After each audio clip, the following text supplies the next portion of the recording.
제가 덧붙여서 지금까지 진행된 약 12월 1일부터 지금까지 수사 준비 기간 포함해서 90일 정도 브리핑을 해왔는데 그와 관련돼서 제가 간단하게 마무리 말씀을 드리도록 하겠습니다. 예, 특검은 특검법 제12조 사건의 대국민 보고 규정에 따라서 특검 출범일부터 지금까지 국민의 알 권리 보장을 위하여 피사실 이외에 수사 과정에 대하여 정례 브리핑을 실시해 왔습니다.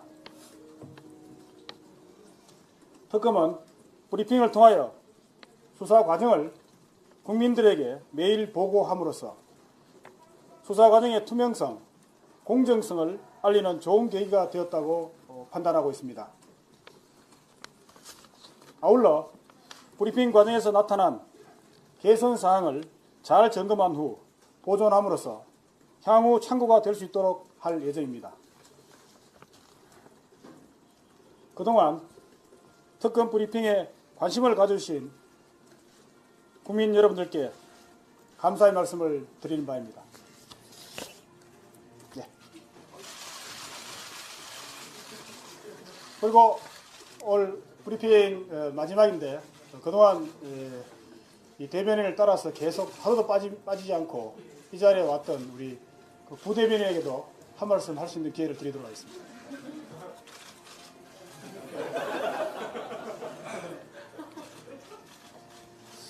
예, 제가 한 말씀 드리겠습니다. 그동안 국민 여러분들의 아낌없는 성원과 여기 계시는 기자분들, 촬영 기자분들의 적극적인 협조에 힘입어서 큰 사고 없이 대변인실이 여기까지 올 수 있었던 것 같습니다. 앞으로도 좋은 보도, 좋은 취재해 주시고 향후에 좋은 자리에서 또 뵙도록 하겠습니다. 감사합니다. 예, 저도 실제로 이런 언론 관련된 일을 지금까지 태어나서 한 번도 하지 못했었는데 어떻게 표현하면 느닷없이 이런 일을 맡게 돼서 처음에는 걱정이 상당히 컸었습니다. 그럼에도 불구하고 여기 계신 여러분들께서 많이 도와주시고 협조해 주시고 해서 저에게 주어진 이런 어려운 일을 잘 끝내게 된 것 같습니다. 오늘 이 정례 브리핑이 끝나지만 여러분들과 함께 이 말씀드린 바와 같이 수사는 이미 끝났지만 아직도 더 중요한 공소 유지가 남아 있습니다. 끝까지 특검이 제일 잘 마무리될 수 있도록 저희 특검도 열심히 하고 저 또한 최선을 다해서 보조하도록 하겠습니다. 여러분 그동안 실수도 많이 했는데 많이 도와주셔서 감사드립니다. 다시 한번 여러분들 앞날에 무궁한 영광 있기를 기원하면서 감사의 말씀드립니다. 네.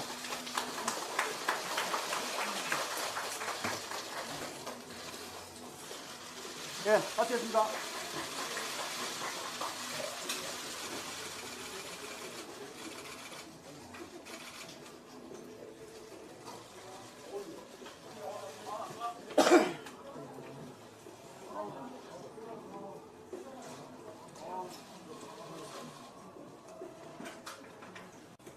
오늘 뭐 질문 마지막인데 한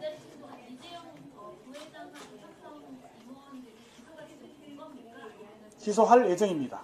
예. 그렇습니다. 예, 아직 정하지 않았습니다. 마이크 갖다 드리시죠. 이쪽에는 마이크 어디 있죠? 네, 먼저 하십시오.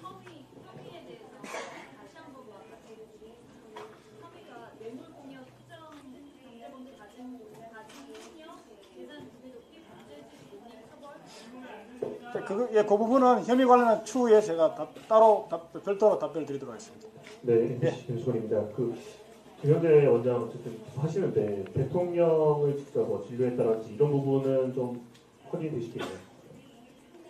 예, 김영재 원장의 경우에는 직접 진료했다는 부분이 확인이 된 것으로 알고 있습니다.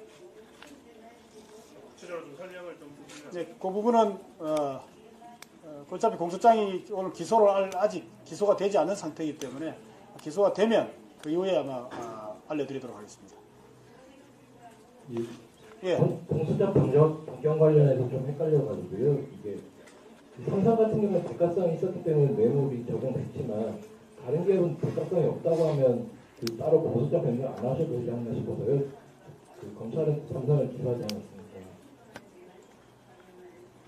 그 부분은 지금 질문한 부분은 삼성과 만일에 다른 대기업의 경우에는 삼성과 다른 점이 있을 경우에는 아마 거기에 따라서 적절히 처리될 것으로 보이는데 대부분 아마 동일하게 처리될 것으로 알고 있습니다. 네, 말씀하십시오. 김영재 원장 공소장에는 안전공성 말고도 김진수 비서관한테 뇌물 준 혐의도 있는데요. 뇌물 받은 김진수 비서관은 기소가 안 된 이유는 김진수 비서관에게는 지난번에 보면은 박채윤 공소장에 보게 되면 1,000만 원 상당의 뇌물이 공개된 것으로 그렇게 기재가 되어 있던 것으로 알고 있습니다. 거기에서는 김진수 비서관이 받은 부분은 현금과 일부 가방 이렇게 해서 물품으로 해서 이렇게 있는 것으로 알고 있는데 조사를 해본 결과 김진수 비서관의 경우에는 현금의 경우에는 바로 돌려준 것으로 이렇게 바로 즉시 반환한 것으로 정확히 드러났고 가방의 부분도 또 다른 물품도 즉시 자기가 받은 걸 몰랐다거나 또는 반환한 부분 정확히 발견돼서 김진수 비서관에 대해서는 아마 불기소하는 것으로 처리된 것으로 알고 있습니다. 한 가지만 더 여쭤보겠습니다. 김종 전 차관하고 장시호 씨도 여러 번 이제 조사를 받았는데 추가로 확인된 혐의점이 없어서 기소 안 하시는 건가요? 예, 그런 걸로 알고 있습니다. 이제 한 가지 더 여쭙겠습니다. 김상희 의원실에서 고평원에서 마약 관련된 청와대 물품이 공급된 걸로 알고 있습니다. 그러면 혹시 최순실 씨나 다른 등 마약 혐의 관련돼서 조사하신 적 있는지 관련돼서 여쭙습니다. 예, 그 부분 조사 안 된 것으로 알고 있습니다. 예, 저 신하인 김현희 기자인데요. 예. 최순실 씨 삼성 관련해서 뇌물죄로 기소하신 거 보면은 지금까지 얘기가 많이 나왔는데 대통령이랑 경제적 공동체 아니냐, 소위 한주머니 찬거 아니냐 이 부분에 대해서 특검에서 그렇게 판단을 하신 건지. 예. 경제적 공동체라는 개념에 대해서는 지난번에도 법적인 개념이 아닐 뿐만 아니라 이번 사건에서는 상관이 없는 것이라고 말씀드린 것 같습니다. 이번 사건에서는 중요한 것이 공모관계 여부입니다. 공모관계가 인정되는지 안 되는지 여부가 쟁점이었기 때문에 특검에서는 두 사람 사이에 공모관계가 인정된다 하는 판단을 했습니다. 그래서 그에 따라서 기소를 한 것으로 알고 있습니다. 예, 질문 그만하죠. 네, 마지막으로 죄송합니다. 하나만. 예. 유시스 오세인인데요. 검찰 쪽에 의견을 좀 전달하시겠다고 하셨는데 그 형식이 좀 어떻게 되는지 이영렬 지검장님 만나실 계획이 있으신 건지 그거 먼저 여쭙겠습니다. 특검법에 보면 기소를 하거나 또는 불기소를 하거나 하는 부분은 특검에서 수사기간 내에 처리를 하도록 되어 있고 그렇지 못한 부분들은 특검 수사기간 만료 이후 3일 이내에 모두 관할 검찰청으로 이첩하도록 되어 있습니다. 사건 기록을 모두 인계하도록 되어 있습니다. 그 인계하는 과정에 대해서 인계하는 과정 속에서 각 수사 결과에 대해서는 의견을 달아서 보내는 걸로 알고 있습니다. 전달하시는 의견이 그러면 전체적인 의견이라 예, 각 개별 사건별로 아마 각 개별 사건별 또는 혐의별로 이렇게 의견이 전달되는 것으로 알고 있습니다. 마지막으로 하나만 여쭙겠습니다. 국민일보 정현수 기자입니다. 다름 아니라 비선진료 의혹 관련해서는 지금 세월호 7시간과는 전혀 무관하다고 특검이 확인한 걸로 봐도 되는 겁니까?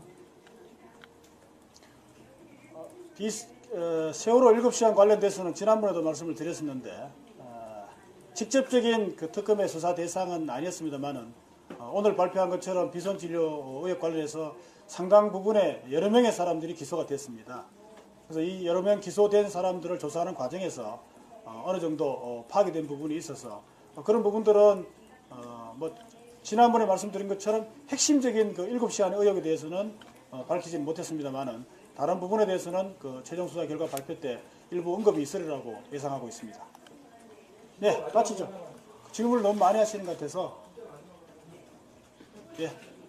네, 오늘 마지막 브리핑이니까 나이튼 이종호입니다. 네. 최순실 씨와 박근혜 대통령이 뇌물 수수에 대해서 공범관계이기 때문에 최순실 씨 재산에 대해서 동결 조치 나서셨다면 박근혜 대통령 재산도 추징 보전 청구 대상이라는 의견을 포함시켜서 검찰로 입첩시키셔야 되겠네요.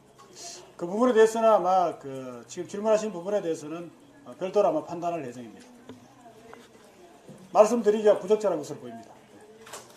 한 가지 더 여쭤보겠습니다. 죄송합니다. 어디죠? 여기요. 아유, 이제 그만하시죠. 공소장 전개를 못하시는 이유는 박근혜 대통령과 직접 연결이 돼 있기 때문에 이재용 부회장하고 삼성 임원들의 공소장 공개하시지 않는 건가요? 어떻게 되는 건가요? 예, 이재용 삼성전자 부회장에 대한 공소장 공개는 이제 관련 공범들이 있기 때문에 아직 관련 부분도 있어서 저희들이 판단을 해서 그 간략한 사실을 말씀을 따로 포를 하거나 그렇지 않으면 최종 수사 결과 발표 때 좀 더